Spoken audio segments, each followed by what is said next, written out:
Hi guys! You might think that I'm Chinese, right? It's totally fine because it's kind of confusing. I'm Russian, but I'm Saha, but I live in China. Even back to Russia, when I was living and studying in Moscow, sometimes I could feel myself as a foreigner because I had many funny stories when the Russians assumed that I am Chinese. 你好. 안녕하세요. Konnichiwa. Мужчина, у вас всё в порядке? Today in this video I just want to share with my feelings what it's like to be an Asian Russian and living in China. As you know that Russia is the largest country in the world and it has over 193 ethnic groups. Russia is so large that it covers 11 time zones. Because of its large size, Russia is divided into 83 federal subjects. 22 of them are republics. Republics are administrative divisions originally created as nation-states to represent areas of non-Russian ethnicity. They have their own official languages and their own constitutions. So I was born in Yakutia, which is eastern part of Russia, and we are indigenous Siberian people who live there, and our winter is going down to -60 degrees Celsius. So if you are interested to watch about my hometown, I have a playlist about Yakutia. You can find it on my channel. So in Yakutia, half population of Russian, Slovenian people, and also half population of Sakha people, like me. So I think my mentality is kind of a mix of Western Russian and also mix of the Asian Sakha people's mentality. It's quite different compared to each other. Yakutian people, they have their own native language, culture, we have our festivals, and we have our own religion. Western Russians, they also have their own religion, their culture, traditions, and so on. I remember when I was a kid, I also traveled a lot with my mom. I remember one day when we were doing some shopping in Moscow with my mom, and there was one Russian man who was so happy to see us, and he just came behind us. Konnichiwa! Kawaii! It's kind of funny and mixed feelings of being Asian Russian. At the same time, you feel yourself like foreigner in your own country, and at the same time, it's really funny. Of course, you can bump into the also not really well-educated people in Moscow, but not everyone are the same. But I still had some funny stories. For example... Да-да, я здесь. Стою. Угу. Да, тут рядом стоит Китай-город. Понаехали тут иммигранты. Это вы про меня, что ли? Слушай, я тебе перезвоню, ладно? I don't really care about them, but it's just really funny because you can understand completely everything what they talk behind you.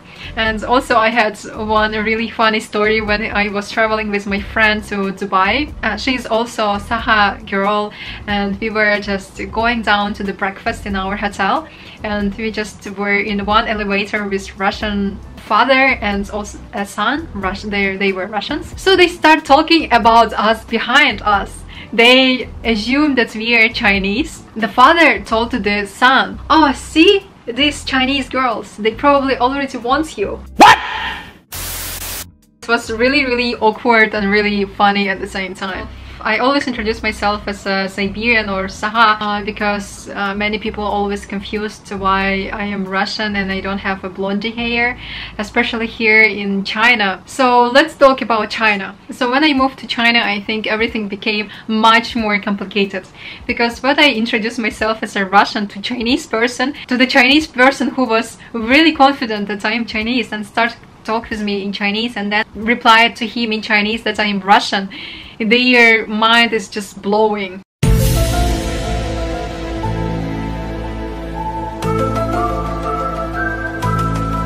So when I introduce to the Chinese person that I am Russian, they always think that I'm joking. They say like, "Ha ha ha ha, good joke," and I'm like, "No, I'm not joking." And they like.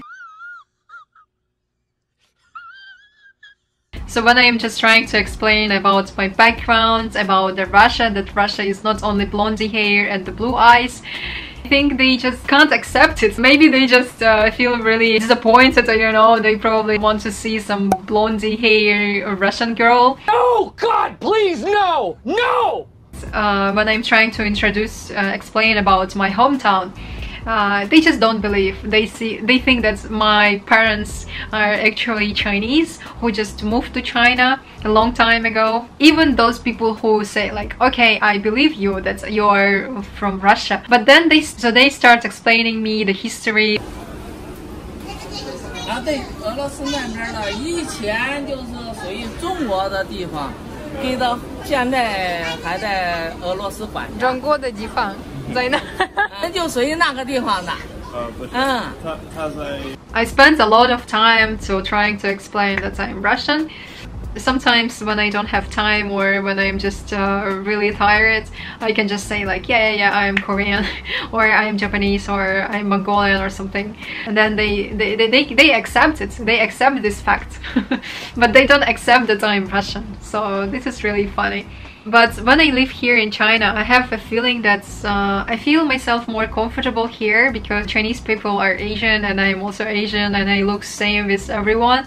Also at the same time, you're so different when you start like working here or having a friends, Chinese friends. You feel yourself different. Your mentality is different compared to Chinese people. You still have a Russian and Saha mentality, which is completely different to Chinese mentality.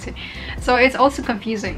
But I am really proud of being Saha because I think make me really unique, and a lot of people are interested in my background, in my culture, and they're really happy to share with it. So in overall, I think it's really nice and interesting and really unique to be born in this kind of a mix of two different mentalities and cultures. I think it makes you more open to the world, and it's really broadening your horizon, that there is a lot of also different cultures and ethnics and different nationalities. So I hope more and more people can have less misconceptions about that all of the Asian people are Chinese. So if you also have the same experience with me, you can leave a comment. Let me know what you think about it, your opinion. I hope you like this video. Bye bye, see you in the next video.